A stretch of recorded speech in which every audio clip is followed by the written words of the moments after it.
Okay, let's start rolling. As Megan just said, if you do have a question, just put it in the Q&A box. The other attendees won't see it, just us panelists, but we'll be monitoring that. We'll address some of the questions potentially even just, during the presentation. Otherwise, we have a FAQ or Q&A, I should say, at the end of the presentation as well. And so this was something that we put together. We did an in-person event earlier this week, really with the EO Minnesota group. And we opened it up to anyone either interested, either a member of EO or interested in EO or friends and guests of EO. And so we are taking the perspective of what do business owners need to know about Minnesota paid leave. So let's start rolling. I'm going to go to the presenter. So my name is Brian Adamek, partner of eWealth Partners. So we do financial planning. So we do financial planning. We specialize working with business owners. And so, kind of our service offerings is, financial planning, wealth advisory, investments. We help small employers with their 401k plans. When I say small employers, most of our employers are under 30 employees, right? So we're kind of targeting that small on that whole piece of it. But we're a financial planning firm. And so this is a topic that a lot of our business owners are asking, like, what is this? And so I always kind of say this feels like COVID and we had the whole PPP loans. Um, I essentially became an expert in that field because none of my business owners were getting the guidance that they needed. So it feels very similar. And that's how we kind of put together the other presenters here, Tina and Megan. But maybe I'll let Tina or Megan, do you guys want to, one of you guys want to introduce yourself first and the next one go?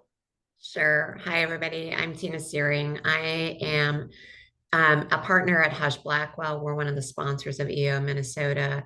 I do employment defense litigation, but I also work regularly with clients on advising and counseling issues, including compliance issues with things like this particular topic. So, looking forward to having a good discussion with everybody today. All right, and I'm Megan Beckler, CEO of Multi Business Solutions based out of Fergus Falls. I went through the EO Accelerator program the last few years, and now I'm a strategic alliance partner as well. And just, yeah, wanting to offer, we do accounting and HR, so this is right up our alley as well with all the payroll implications that are going to come from this, alongside employee handbook updates, employee notices that we'll get into all the fun shortly hereafter. So take it away, Brian. And as we mentioned, if you have a question, just put it in the chat box. Again, the attendees can't see that question, but we will monitor that. And as we go through this presentation, it's going to be, in a sense, somewhat informal. We're going to be having conversations between the three of us as we go through it. So let's move forward. All right. What is Minnesota paid leave? Okay, let's start with the basics. Minnesota paid leave, paid family and medical leave, or PFML, is a brand new state program launching January 1st, 2026. From your perspective as a business owner, this isn't optional.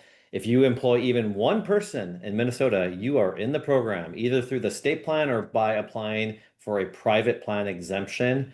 And we'll talk about that later in the presentation.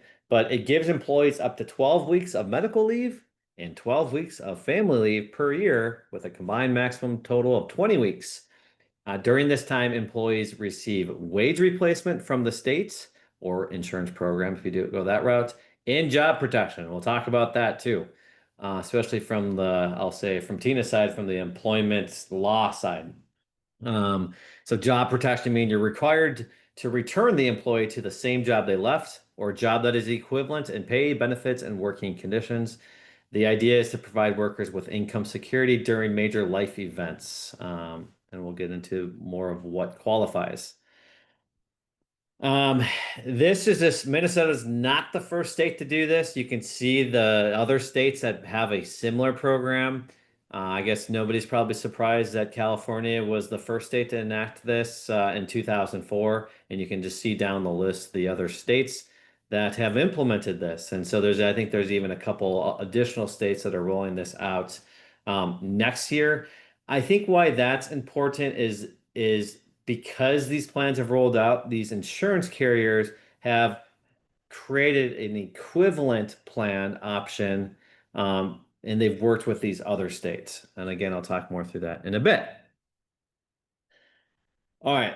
Now let's talk through just the types of leave and the qualifying event. So as I mentioned, the max between medical and family leave is 20 weeks. And I'm going to have Megan touch on that benefit year in just a second. But let's first start with the medical leave. Medical leave is leave to care for an employee, your own, yourself, their own serious health condition. Okay. On the family leave, now that's family bonding. So think of a child's birth, adoption, foster care placement. It could also be military family leave. So, active duty as an example. The caring, leaving to care for a family member with a serious health condition. So caring for a child or a parent. And this is where, Minnesota's version compared to some of the other states is, I'll say, more liberal in the sense that it doesn't even technically have to be a family member to qualify for that. And then lastly, the safety, leave because of domestic abuse, sexual assault, or stalking. But maybe Megan, do you mind just talking through the actual benefit year? So it's max of 20 weeks, but just talk through that a bit. Of course. So yeah, you could take 12 weeks of medical leave and then add on 8 more weeks of bonding to get to the maximum 20. But it follows a benefit year, and your year will be rolling and it'll start the first day you have leave. So it'll be from there, and then 52 weeks thereafter will be your year. So it's not like it's going to start January 1 or always July 1. It'll just be, it's very similar to how they run unemployment, the same kind of thing. Like you can't be on this forever, always, but in theory, in a 52-week period, you could be on there 20 weeks. Yeah. And a common question that we get is on the whole family bond or having a child, right? You could technically be on medical leave for, let's just say, recovering from childbirth for X amount of weeks. Let's just call it 12 weeks, and then be able to do the family bonding. So in that case, think 20 weeks is likely, in my thought, that they're going to be eligible on that piece of it. Anything else to add, I guess, Tina and Megan, before we move on to the next slide? Brian, you made a good point on the family member. It's a really expansive definition. And so it doesn't even have to be somebody that you are, that are actually a blood relative or adopted relative. It can also include a friend who relies on you for care. So it is a very expansive definition. And trust me, the employees will know that definition. So you, as a business owner, need to be aware of that. Is it similar to the Minnesota ESST definition, or is it even broader than that? Even broader. So I don't have to pick one person for the year. It's going to Nope, be, it's if I even have broader. 10 Yep. friends, I could potentially be on leave a lot. Yep. Yep. Oh, okay. All right, that's good to know on my side. All right, let's move on here. So let's just now understand, like, well, how is it funded, right? They call it, the state calls it a premium. I think as a business owner, it feels a lot like a payroll tax. Okay. I'm gonna have additional slides on this to go through it, but just know that the state says, okay, are you a large employer or a small employer? Small employer is 30 employees or less. And then that percentage, so as in a large employer, is 0.88% of employee wages, where half is paid by the employer, half is employed by the employee. Small employer, there's a discount to the employer. We have other slides that will really explain this, but that's how it's being funded into this pool for the state benefit pool. That's where they'd be pulling from if they do qualify for one of those events. So then there's a huge part of compliance on this of what do you need to do? And so let's start talking through that piece of it. Most of you, business owners, you're going to be already reporting your wages through Minnesota unemployment. And so they're using that same portal. I know, Megan, you're more of an expert on that side of it. But yeah, if you have that portal already up and running, you should be good to go. Megan, we were talking the other day, but you may need to appoint, what do they call it? And maybe I'm even moving to the next piece of it. Let's actually talk through that. You want to just take this one and Sure. talk them through that you're more, Yeah, so a couple of notes that we were talking about. So you'll have to to designate a paid leave administrator. And that is a separate account, but it does align with the unemployment one. So you actually have to create this administrator account. And then in your unemployment account, you have to go and designate that that person is going to be your paid leave administrator. The leave administrator account, you can create that and it just won't populate with anything until on the unemployment portal you've designated and said, yep, this is my person. But you have to kind of create the account and then it's available to be designated who is going to be your administrator. And that's essentially your portal where I mean, it's not populated fully yet, but it seems like that's where you're going to go to like see who might be on leave, what their, amount is, all of those fun things. If you have to add back wages, like that's where a lot of those logistics are going to happen. The wage reporting will actually happen in unemployment. And just a note, if you're an S Corp owner and yeah. you're not currently, because S Corp owners are exempt typically if you own enough percentage of it, you may not be contributing to unemployment for yourself. So you actually need to create a separate paid leave only unemployment account just to report wages. Right now, that's been in effect since October 1 of last year. But right now, they're basically just gathering information on that. But starting January 1, you'll still have to continue to file there, but then it'll actually start the tax then January 1. So right now, it's mostly just been a reporting and it's zero and everything's good. But yeah, just kind of a couple of notes there. Most of them are being taken care of through the unemployment. But if you have people that are exempt from unemployment, that's where they may still be subject to the paid leave, and that's where you'll need the separate account. Okay, that's a good segue into who is covered. And just on that note, you see in the covered employees, it says owner officers who draw a salary, right? So this is paid leave is something that the business owner, they're drawing a salary, is entitled to. Maybe it's easier to say who's not covered: federal government, exempt seasonal employees, railroad employees, the ones that can opt in. So if you're an S corp drawing a salary, you are an employee, so you're in, but you just got to make sure you do that through the Minnesota unemployment login piece. But for those independent contractors, self-employed individuals, tribal nations, but more like on the contractors and self-employed as far as who we typically work with, it is something that you can opt into, right? So especially if you have this planned event such as having a baby, adopting a child, like it's probably something that you're going to want to opt into. Okay. Um, the whole seasonal employees and exempt seasonal employees, I get confused by that. I don't know, Tina and Megan, if you have more clarity on that, but one of you guys take that for me. Yeah, I think it's fair to say that it's a really small group of seasonal employees. Megan and I talked about this last week or earlier this week. It's a it's not the traditional seasonal employees that you would think about like in agriculture where maybe, or you might have something where there's a heavy holiday season where you might be having somebody there for several months working with you. It is truly, as I think Megan put it, think state fair. The employees that are going to be only working for a few weeks with you. It's very, very a small window, a group of employees. All right. Anything else, Megan, you got? Should we move on? I think you're good. Yep. Railroads, Okay. they live in their own world, so we'll let them do Yeah. Nobody likes those guys, as I say. No, just kidding.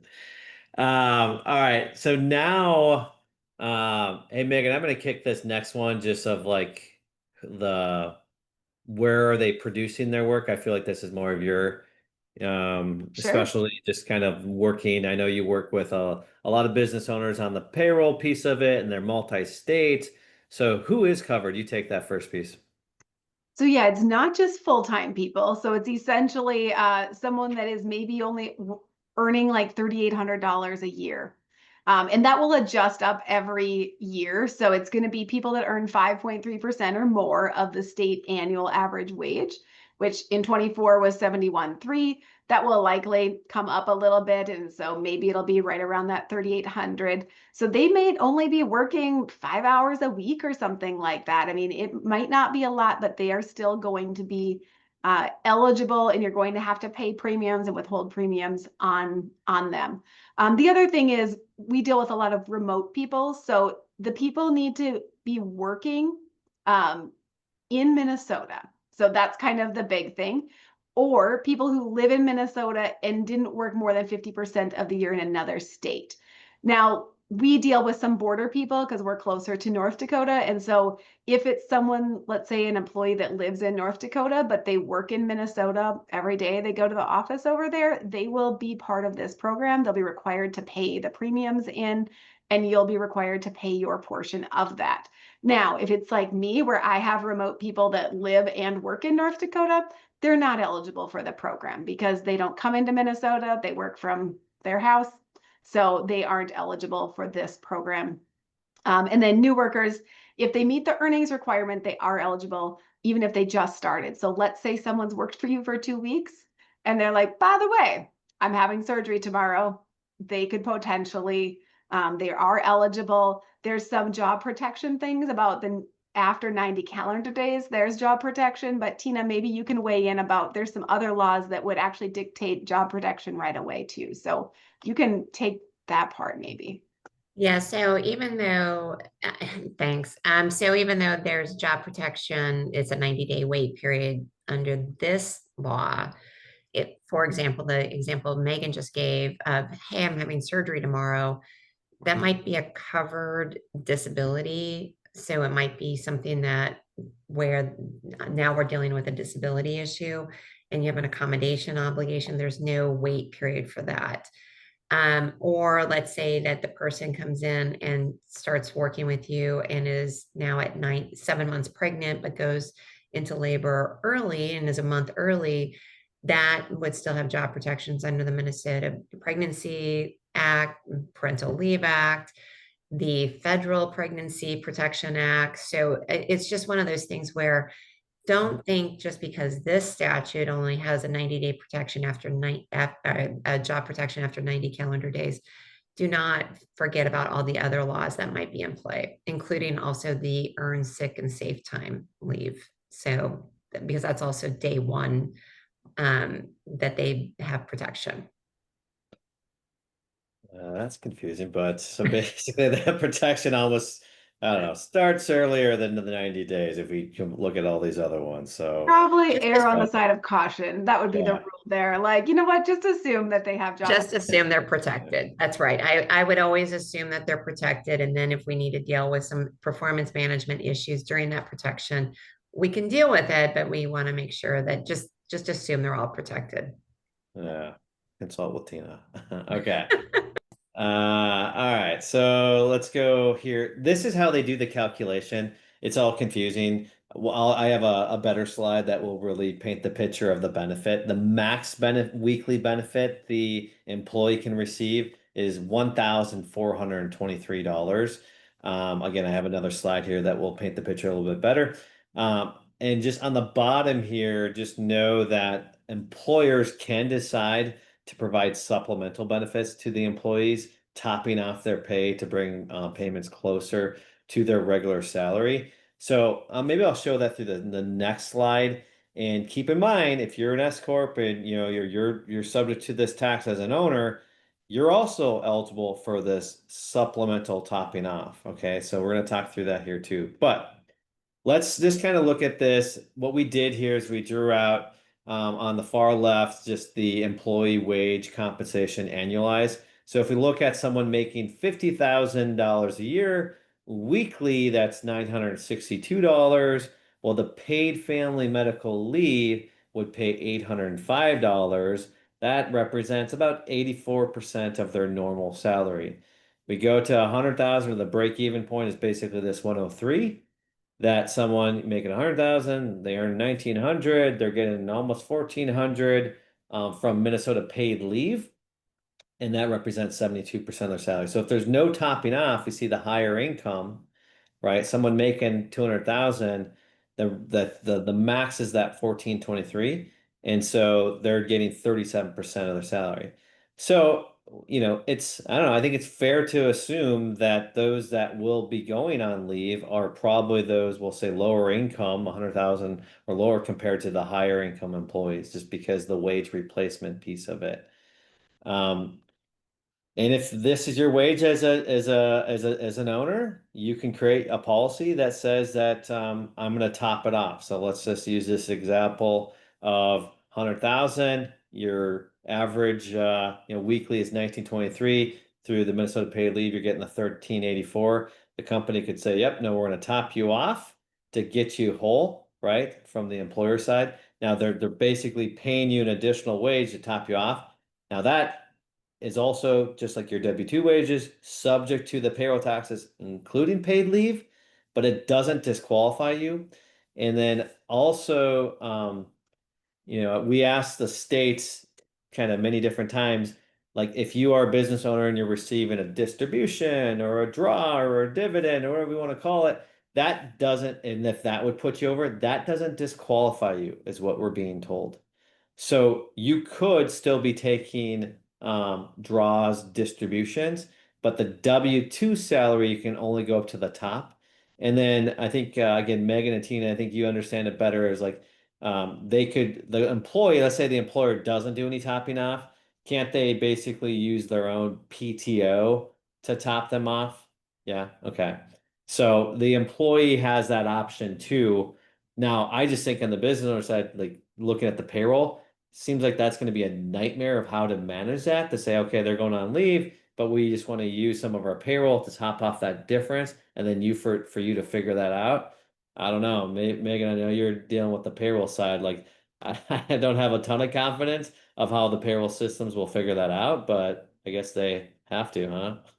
Yeah. Yeah, I think it's going to be fun. I mean, luckily there is a calculator out there. So even though if the state isn't issuing guidance and through the portal, like I'm hopeful that eventually that paid leave portal will actually populate and you'll be able to see all of your people that are on leave and how much they're getting for that weekly benefit. I'm hopeful, but day one, I doubt that's going to be live and working as expected. So I would say they do have the calculator, which is probably how you generated this table. And you might Yep. have to do some math figuring out, yeah, like this is Sure. about what you can take to be safe. Yep. Okay. All You're right. not allowed to take more. That would start to diminish their benefit, right? Like, let's say someone was like, hey, I just want to use all my PTO in the first 2 weeks. That would actually have a negative effect Yeah. on their benefit then. They'd have to report that as wages. Okay, Yep. good. All right, so now let's go back into the premium rates, is what they call it. I like to call it a payroll tax because it feels more like a payroll tax. And so how this is funded is through this premium or payroll tax. As I mentioned before, we have the large employers, think 31 employees or more. A small employer is 30 employees or less. And there's another test I'll show you what they have to pass on this next slide. But it's on the standard side, the total premium is 0.88% of wages, where in that case, the employer pays half, 0.44, the employee pays half, 0.44. The small employer, the employee pays that same amount, but the employer gets a discounted rate down from 0.44 down to 0.22. I have a slide that will show you what that looks like. Um, you can, as an employer, cover more than that minimum requirement. I don't I don't know if that makes sense as an employer. Like, I don't think that's going to help you recruit new talent to say, hey, over here, we pay all of our employees paid family leave tax. Like, as a business owner, I'm saying pay the minimum, right? Is what I think it makes sense. That bottom point is capped at the Social Security cap, so that 176. So if the employee's wages are above that, then you stop paying not only the Social Security tax, but also this Minnesota paid leave. So let's go into an example. Brian, can I add Oh, one more thing on that? please. Yep. Another reason to not do more, I would say, is it actually has to be added onto their W-2 as compensation to them, according to the IRS guidelines. So all it does is make your life even harder. So I would say just do the minimum because it just complicates it even more. That's an excellent point on that. Because then you're messing around with your W-2s at the end of the year and making sure your payroll is set up on that. So, okay. Um, we just talked about this, but the one thing to note on the small employers is 30 or fewer, and then the average wage base of all employees has to be 150% less of the statewide average. So in 2025, that's 107,000. So in our Wednesday event, we had a business owner that had a lot of computer programmers. So think that probably attorneys, CPA offices and whatnot. They might be 30 or less, but their average wage might be above that 107. So therefore, they don't get that discount rate. They're getting the higher rate. This slide, it just kind of breaks it down. So what I like to look at is if you look at the standard premium and then the below chart, just let's look at total payroll costs and let's just focus in on 2 million. And so on the 2 million on the top there, the annual employer paid, that's where they have to pay the 0.44 is their minimum. So that's $8,800, right? The employee is also paying that 0.44 of 8,800. So a total of 17,600. If you go to the bottom, if they qualify, 30 employees or less, an average wage less than 107. Now we see the 2 million for the employer drops from 8,800 to 4,400, but it remains the same for the employee. Okay, so just trying to illustrate what that looks like. On the state plan, there are small employer state benefit, like grants are available. So benefits could include funding up to 3,000 per leave, capped at 6,000 per employers, to hire temporary workers or increase your existing workers' wages to substitute for an employee. I always forget, Tina and Megan, do you remember the total funding that they allocated for the grants for the year? It wasn't, do you remember by I think you guys were talking like 5 million is all. So, I mean, that'll probably be gone by January 5th. Yeah. Yeah, seriously. I think it's 5 million. Yeah, for sure it's going to be gone by Q1. Yeah. But I mean, if you can get in on it and apply for it, go for it. If you have someone, especially, we'll talk about some people that are planning to use this January 1, this benefit. And if you can get in on a grant, by all means, that would help pay their replacement or everyone else's overtime that's covering for their desk. But yeah, I wouldn't count on it though, if that's what you're asking. Yeah. Fair point. Okay, let's now look at you have an option to either roll with the state plan, right? There's no opting out of this, first of all, right? So now your option is either the state plan or a private insurance plan. Or you could technically self-fund it. Probably not our audience. Those probably really larger employers might self-fund it. But it's going to be, okay, do we get the private insurance plan or do we take the state plan? If you haven't started quoting out, or you should really start quoting out soon, and that's something that we could help with. Basically, you're auto enrolled into the state plan on January 1st. Okay, if you get a quote and it makes sense to go to the private plan, you essentially need to submit that plan paperwork to the state by November 10th. And I'm going to talk about the private insurance in a few slides here. But the long and short of it is Minnesota says, oh yeah, you can also do private insurance, but it has to be equal or better than the Minnesota paid plan. And so my guess is most insurance companies aren't going to necessarily improve the benefit side. They might improve the service side is what there's, what I think could make sense. But the benefits are going to look identical. Okay. So possible private plan advantages, potentially lower premium rates. We'll talk about that in just a second on the next slide. Like we showed earlier, California started this in 2004, and there's 8 other states that have done this. So they've basically have these established claim processing processes that they've done for this other states. Dedicated resources to assist with compliance claims and account questions, online claim reporting for status updates, one-stop shop kind of for administration. On the state side, they're rolling this out, so who knows what this is going to look like, right? Maybe they'll do a great job rolling out. Maybe there's going to be pretty clunky, which I don't know. When usually we see these programs rolled out, I think that might be fair to maybe um, to be prepared for some clunkiness to this being rolled out. And you don't have a dedicated rep in that sense, so it's just going to be kind of single service center supporting the entire state. So what we're finding here is on the private insurance side is if you are a small employer, so now they're defining not 30 employees, but 24 or fewer employees in your workforce is 40% or more male and not in healthcare, not in social services, not an auto dealer, not in transportation, there's a good chance that you'll get a discounted rate even from the small employer plan at 0.59. And so the state, in that example would be 0.66. So I'm going to say it's not necessarily life-changing money of the difference between the two. But you probably, if you're going to go private plan, is you're saying, I don't want to deal with the state program, is kind of my own take. The private plans are ineligible for the state's small employer grants. What we just heard back from a few of the insurance carriers that if this is something that you are considering, reach out to us, reach out to whoever you work with on that side, because you should get a quote in an application in ASAP because now these insurance carriers are getting flooded and now they're saying they're pushing up their own deadlines. Okay. One thing that I recently learned is that you could go on the state plan January 1st and then move to a private plan the next quarter.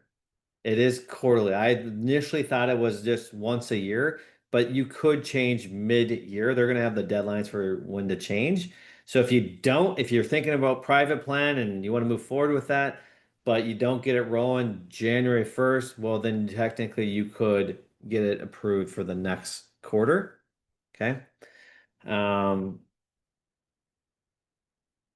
The other thing on the private plan is looking for those smaller employers that there's a $250 application fee on that too. So we will help you understand kind of the pricing differences and what plan might make more sense.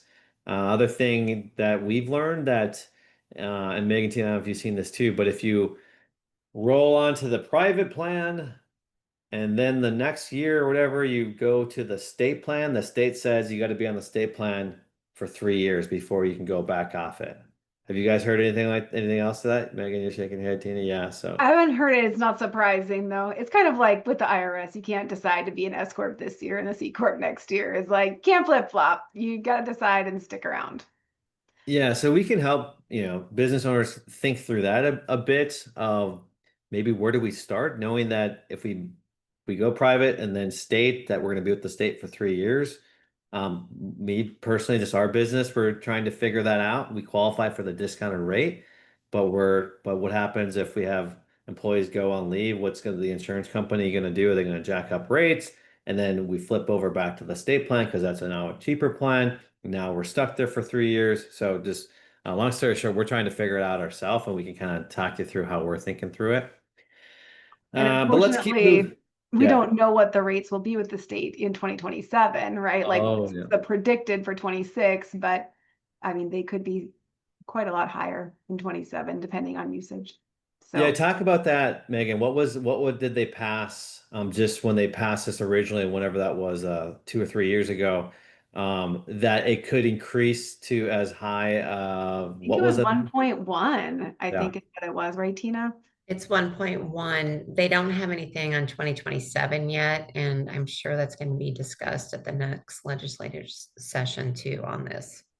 I mean, it could potentially be higher. I know Washington State really ran into the same thing where they way underfunded it, and it was pretty miserable to try to get it back solvent.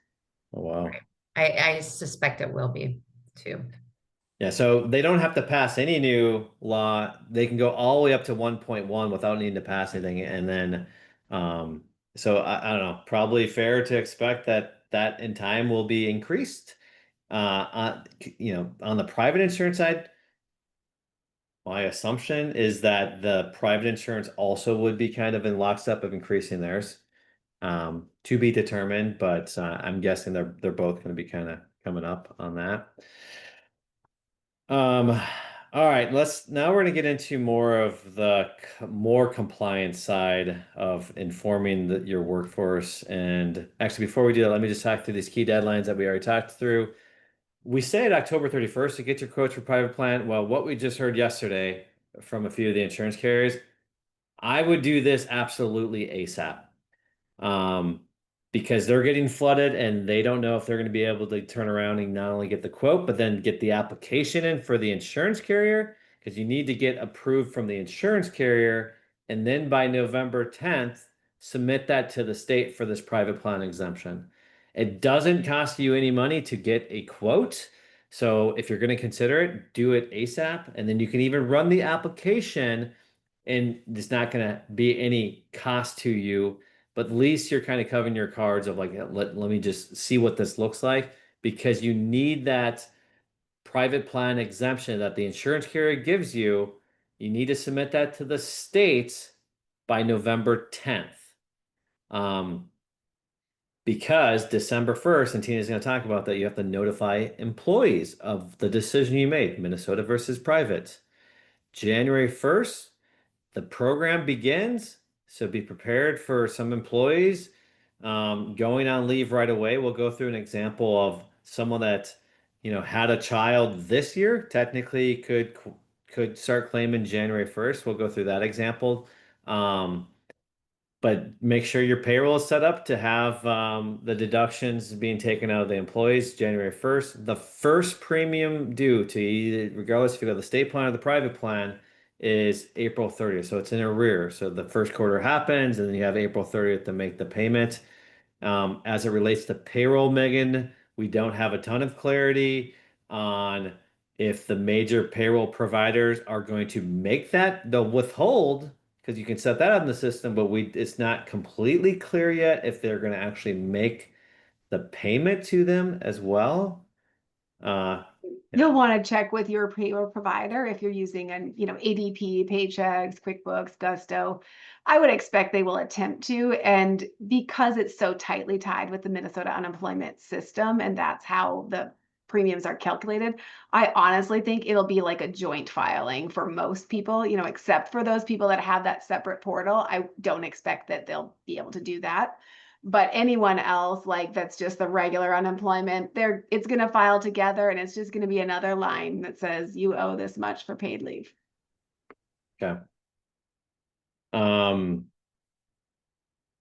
on the private insurance side, that is one that we know that they basically have a portal, but it's not going to necessarily integrate with your payroll. So it'd be a separate step that you'd have to do after quarter close, is then go submit that quarterly premium payment through that private insurance portal. Okay. Tina, do you want me to talk about the intermittent piece of it, or kind of what that even means? Because we talk about the 12 and 20 weeks, but there's also this intermittent. Do you want to maybe talk through that piece? Sure. So employees don't have to take 12 weeks altogether. In fact, they don't even have to take a full week altogether. They are entitled to the 12 and 12 up to 20. And so sometimes what we're seeing are employees, they can do the intermittent, very similar if if you're covered under the Family Medical Leave Act, where they have the right to take intermittent leave. And so let's say, for example, following the birth or adoption of a child, somebody can take the full 8 weeks for that bonding time. And they're going to say, but I'm going to do another 12 weeks intermittent where I want to work. And I think that's a good example. I'm going to be off every Thursday because or maybe it's Mondays and Fridays. I want to be off and be doing my family time during that time. And so you just need to be aware that they have the right to do intermittent leave. And you do want to have a policy in place to make sure that that's clear as well. The leave on, especially on the family leave, they have to work with you when it's an intermittent schedule. So, and frankly, I think we were talking about this on Wednesday, is that this might be a good thing, especially for smaller employers, because it allows you to have the coverage for 3 days a week. And then at least you're not losing full weeks at a time. So just something that's a communication piece, working with your employees on that and having those discussions. Definitely for the medical, for example, let's say that this is due to a cancer treatment or some type of disability treatment. You're also going to have this obligation if you're 25 employees or more, where you're going to have that interactive discussion. Now, under Minnesota, that's under federal law, but under Minnesota law, you should be having that interactive discussion as well, because it's for one employee or more that you have. So just view it as having an interactive discussion if they need to do intermittent leave. And then I'm sure Megan would agree with this, document it, that you've had this discussion and this is our agreed upon, and that the employees agreeing on this schedule. And then you can hold them accountable if they're not attending their schedule that you've agreed to as an intermittent leave. Mm-hmm. Another thing we talked about on Wednesday is, again, the business owner side of this, that this is something that you are eligible, and then you have this qualifying event. And as a business owner, we all know it's completely hard to like completely shut off. Well, you can have a policy with yourself that, you're going to qualify for whatever 12 weeks of family bonding, but it might you could say, all right, every Thursday and Friday I'm off, right? And to allow for yourself to work. And technically you could say, well, yeah, no, I'm going to work 1 hour each day to shoot out emails and, call my clients and customers type of thing. So in some sense, as for those business owners that have that qualifying event, like just make sure that you kind of, if you're not doing it consecutive, just document that intermittent policy of what that looks like. Okay. All right, let's move on next to the notification December 1st. So Tina, you want to take that? Sure. So this is the posters. It's all online, so you can grab it. But you'll need to have those workplace posters up by December 1. And it needs to be in English plus any other language spoken by 5 or more employees or independent contractors. So it's not just your employees. So if you have independent contractors working with you and they speak a language other than English as their primary language, you'll need to have those posters. And again, you can just order those online. Yeah, so notifying them, and then what's the next requirement, or what's best And practice? then notifying them. So now, not only do you have to have the workplace posters up, you have to do individual notice letters, and you have to have them acknowledge it by December 1. The employee also has to acknowledge receiving it. So you can do it through an e-system. There's nothing wrong with doing that, as long as you can have a tracker on that, but acknowledging that they've received it. And I think the next slide, Brian, we've got is showing, this is a very long and smushed up example of what the department has issued as an example template. I would say, and I think Megan's smiling because I think Megan and I would both agree, this is a good template to start off on, but you probably want to put it in your own company's name and words, and maybe not put like all the state disclosure informations of how to go make a complaint. You want to give them notice that they have this right. You don't have to follow this. This is not a statutory sample letter, but just, I would say it's a good template to work off of, Megan. I think probably you're working with that also. Yeah, I mean, ultimately, whenever you're dealing with employees, keep it simple, and 3-page letters are just not going to get through. So get it down to 1 page if you can, without it being size 6 font, and get the necessary things out there, and you fulfilled your notice requirement. But keep it simple, and don't tell them all the creative ways they could use this program. That's right. It's mainly telling them that they're going to have a deduction from their payroll. It's notifying them that, which again, I think it's an interesting conversation I think we've all had, is that a lot of employees think that this is just free and they don't realize they're actually paying into this. No. Yep. All right. Touched on this a little bit, but do you want to just further explain that, Tina? Sure, and we did. So you can't force the employee to use their PTO or their vacation um, before using paid family medical leave. You can't force them to use it in conjunction with it, but you can notify them because again, think about the employees over the $100,000 marker where there's a benefit of that. And I think, Brian, you gave a good example of checking the emails for an hour a week. They might want to use the PTO for the balance of that, and I think Megan, you hit on that as well, like space it out so that they can use it so there's not as big of a hit financially to them. All right. We gotten this question just even earlier this week too. So It does not replace the earned sick and safe time. So you still have to do those obligations and they're still entitled to 1 hour of ESST for every 30 hours worked. Now, if they're out on PFML, they're not accruing an hour because they're not working. But you still have to provide the minimum annual accrual and you still must allow them to carry it over. And the job protections remain in place. And that is in place the first day that they use ESST. Similar to the PTO vacation, you can't force them to exhaust their ESST before taking PFML. So potentially if someone wasn't wanting to, cap up their salary and add it on, they could get their 20 weeks off from the state. And now if they have 2 to 4 weeks of PTO, they could tack that on the end and they'd have almost a full 6 months, depending on your policy. Yeah, we're working with a lot of employers. I'm sure, Megan, you are on this as well, where they're combining the ESST with the PTO as, so there's not 2 separate, you're not getting PTO plus ESST.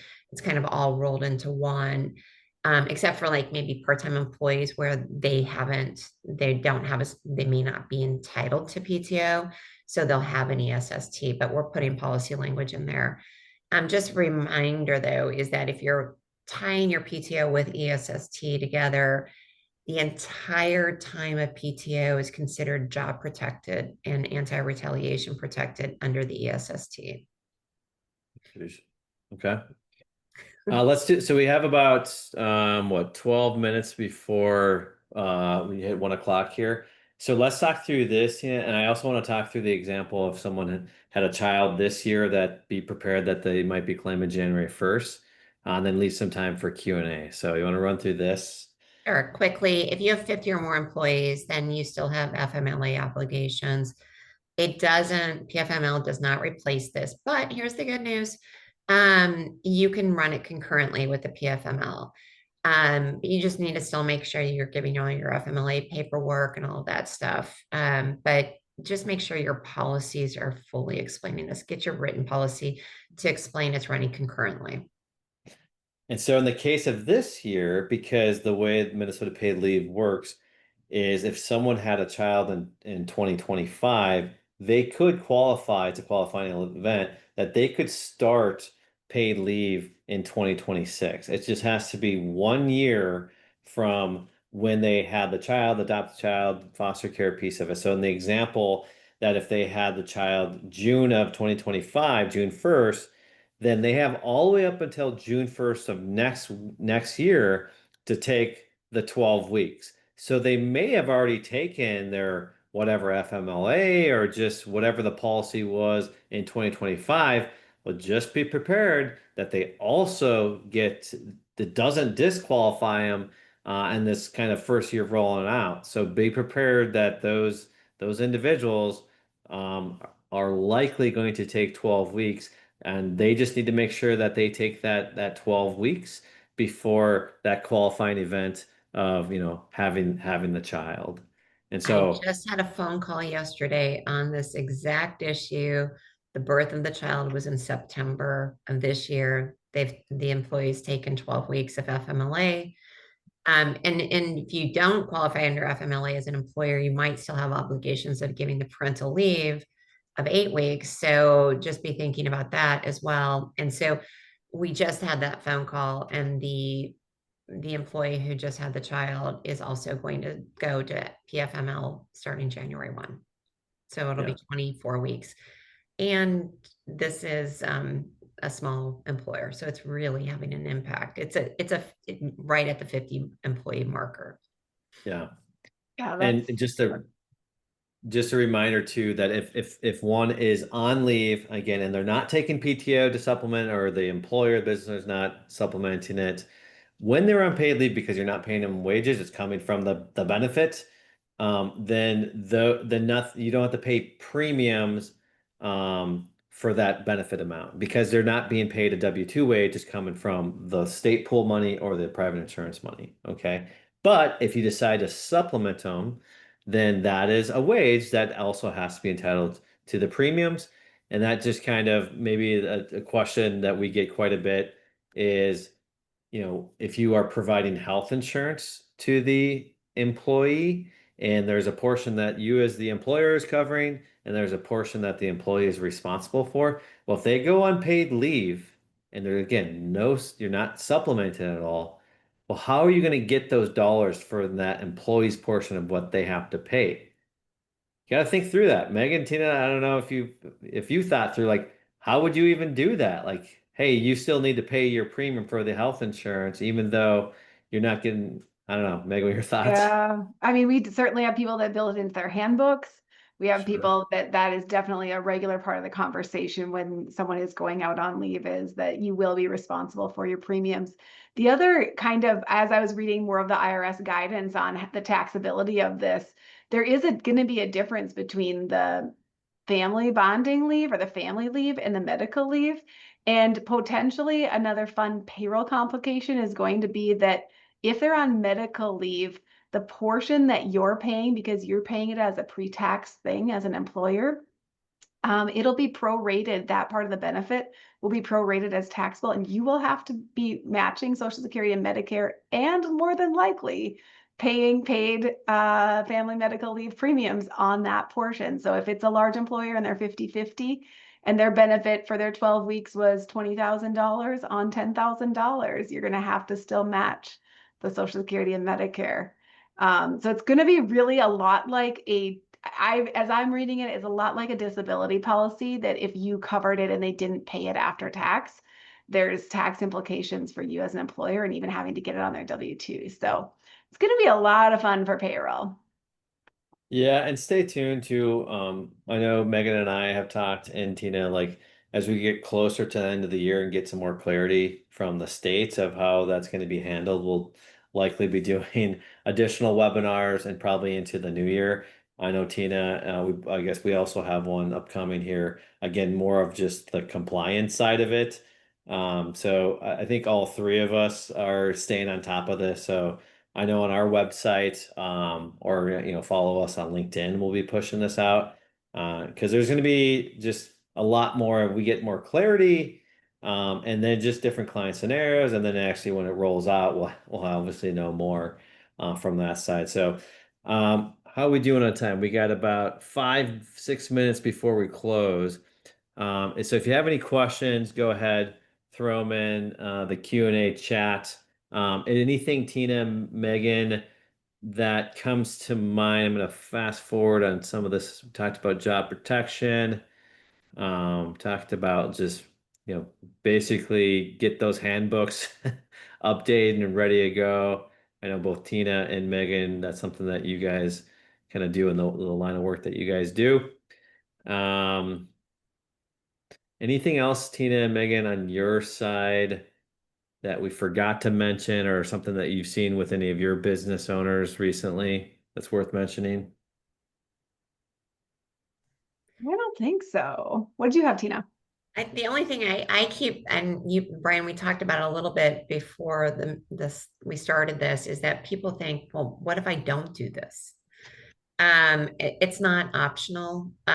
So, and I can tell you that because it's given the activities of Attorney General Ellison, I would see that there would be prompt action taken by the state on this. So it's just don't monkey around on this one. I would say make sure you're being compliant in terms of the job protections and returning somebody back to work. Really, that's a tricky one, and it's the same or equivalent position. So if you're one of those smaller owners and you've had to have this person out, like the client I was on the phone with yesterday, where they're just at 50 employees and this person is now going to be at 24 weeks completely out, just know that that employee does have the right to come back to the same or equivalent position. So you'll want to be mindful of how can you shift work, and the communication process is so important to have with the employee of how do we return you back and what does that look like, and just avoiding any retaliation piece of it. But like you can say you're not going to come back to the same exact position, but it's an equivalent position where there's no disruption in your compensation and seniority status. And that's the big Tina, we key got a couple you would do questions with. here as we kind of close that I think are more up your alley. And Megan, I guess. So one is, do we have any sample language we could provide to add to an employee handbook? Okay, that's one piece. And another relevant kind of question to that, yeah, it sounds like we have to have our handbooks updated and the policies. Is there a good overview of all the minimum requirements for all the different ESST, FMLA, Minneapolis City ordinances to all kind of find that in one spot? Megan, you probably see it on the HR side too. Do you guys have any guidance on that piece of it or samples or? I think the answer is, I hate to say this, and Megan's probably going to smile, spend a little bit of money and have somebody get that done for you. Because there's now a one-stop shop where you can go find all of the information. I would just say we do have templates. Megan's probably got templates. We have the language. We try to make sure it tweaks and fits within your organization, but just spend a little bit of money to get that in place for you. Right. It's kind of one of those, just a little bit of prevention goes a long ways. It's a lot cheaper to, pay the attorney or to get it updated right than having a lawsuit down the road. So I do think, and there's been a lot of changes with especially pregnancy leave. I mean, there's quite a few. If you haven't updated your handbook for a couple of years in Minnesota extensively, there's been quite a lot of changes that it might be the time to just get all your ducks in a row. Okay, How and much the is a little bit of money? additional question, do we know how much the costs of like what that would be to get that policy in place? Is probably different. It's probably not a It hard question. depends. The It answer depends. that every lawyer loves to give, it depends. I Yeah. think it's just, I think what I would say is, and I tell clients this, is it's a lot cheaper for us just to work with you and redo your handbook than you having us rewrite your handbook. So in other words, let us just give you the policies that need to be incorporated in it. Because like Megan just said, it's a lot has changed. And so I'm, call Megan, call me, whatever. We can, we're obviously, or call your attorney or whoever your HR professional is, or your payroll. Sometimes the payroll might have your companies that you work with might have some sample policies. So just, I would say, don't do it yourself. Have somebody do it for you. I mean, I assume, Tina, maybe that's not a fair assumption that you guys do initial consultations and whatnot to kind of get some better idea of their current situation and kind of give them a better price range and service offerings and what you do on that whole piece of it. So, probably best way to find, I guess we can put some stuff out there, but either through LinkedIn, Megan, Tina, myself, private insurance. I think that'd be a good place. If you're looking for a quote, we can help you out with that. How do we contact them? I would say, I'm trying to think, we can put that through a follow-up. We can send out our contact information. Otherwise, LinkedIn is a great place to find probably any of us on that. And let's see here. We're rolling off here about 1 o'clock. I know we got to roll here. I know, Tina, you have to I move into actually your have next to leave one. to go to court. Yes. So have So fun with I'm that. going to sign up, but thank you everybody for letting us attend. Okay, thank you, Tina. Thanks, And Tina. I think we're good on questions, Megan. So I think we will end the presentation. Thank you everyone for your time. The funnest topic on your Friday. We're gonna stay up to date on this, and so reach out if you have any questions. But appreciate you spending some time with us. Thank you, Megan. Yeah, thank you. Have a great weekend and All right. Thank stay you tuned. all. Bye.